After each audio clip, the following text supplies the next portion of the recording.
Bon talè, kote yon paf ki te di kon sa, avant rive 25 ans, y ap getan se si, y ap getan se la. Y ap getan fe sikse nan vi, y ap getan achete kay, y ap getan marye yo. Kote yo. Am pata de nouvel nou. Nou nan ka madame nou, ou bien nou nan ka mari nou, nan bien passe, nou getan get si moun yo. Nou pou achete kay toujou. Hein? Dim bien. Ak gen même. Fèm kompren, mettez-moi sous même. Ou gen pou la, gen la de ou toujours là, kap gratte senti ka parent yo. An yo pas réglé non.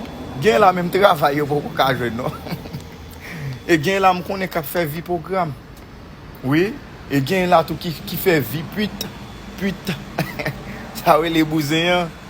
Ah, yo nan tout coin là rien là y a chercher. Gen getan passé 25 ans, gen qui getan 27. Ah, rien pour ko tomber. Même moun yo pour ko gen aller voir petit moun. Bonne sang, on donne tape c'est là, et puis aïe. Kap kaka.